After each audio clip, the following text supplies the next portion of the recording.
চীনে আবার বাড়ছে করোনা সংক্রমণ। ভারতে এই নিয়ে সতর্কতা জারি করেছে কেন্দ্র। রাজ্যগুলিকে বলা হয়েছে করোনার জিনোম সিকোয়েন্সিং পরীক্ষা বাড়াতে। করোনা কোন পথে নিজের রূপ বদলাচ্ছে সেই বিষয়ে নজরদারি চাইছে সরকার।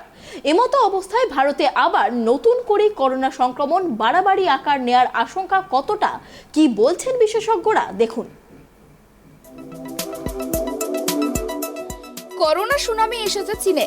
যে চীন থেকেই করোনা ভাইরাস গোটা বিশ্বে ছড়িয়ে পড়েছিল, সেখানে ফের একবার হুহু করে বাড়ছে করোনা সংক্রমণ। ধীরে ধীরে সংক্রমণ ছড়িয়ে পড়ছে আশেপাশের দেশগুলিতেও। আর এই কারণে উদ্বেগে কেন্দ্রীয় সরকার। ইতিমধ্যে বুধবার দেশের করোনা পরিস্থিতি নিয়ে বৈঠকে বসেছে কেন্দ্রীয় সরকার।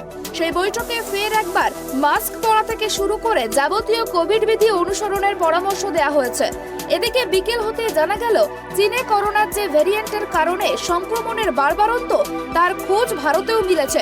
আক্রান্ত রোগীদের জিনোম সিকোয়েন্সের মাধ্যমে জানা গিয়েছে হঠাৎ সংক্রমণ বৃদ্ধির পেছনে দায়ী করোনার সাব ভ্যারিয়েন্ট BF.7।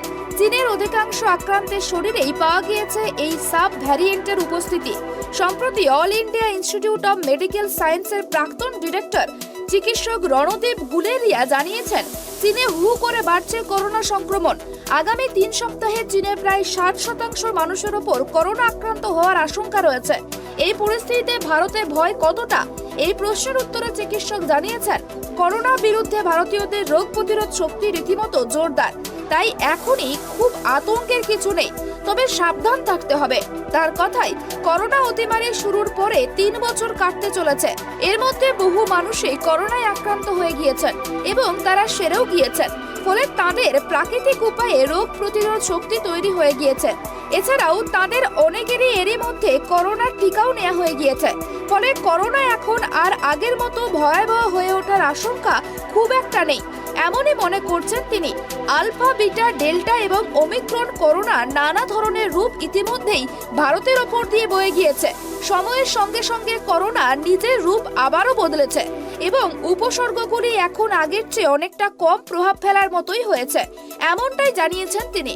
এই গোটা প্রক্রিয়ার জন্য তিনি করোনার একেবারে গোড়ার দিকের দিনগুলির কথা উল্লেখ করে জানিয়েছেন, সেই সময়ে বেশি মাত্রা সক্রিয় হয়ে দেশের সরকার এবং মানুষ করোনাকে আটকানোর চেষ্টা করেছিলেন। পরবর্তী সময়ে সেটিরও সুফল পাওয়া গিয়েছে। তাই করোনা এখন আর আগের মতো ভয়াবহ হয়ে উঠতে পারবে না বলেই তার আশা। তবে এর পাশাপাশি স্বাস্থ্যবিধি মেনে চলার এবং সেই সম্পর্কে সচেতন থাকারও পরামর্শ দিয়েছেন তিনি। জানিয়েছেন, এই পরিস্থিতিতে সাবধান থাকাটা দরকার। হালে কেন্দ্রের তরফ থেকে নতুন করে করোনা মোকাবিলার জন্য পদক্ষেপ গ্রহণ করা হচ্ছে, সেটিরও দরকার বলেই জানিয়েছেন তিনি। Bureau report, tribe TV.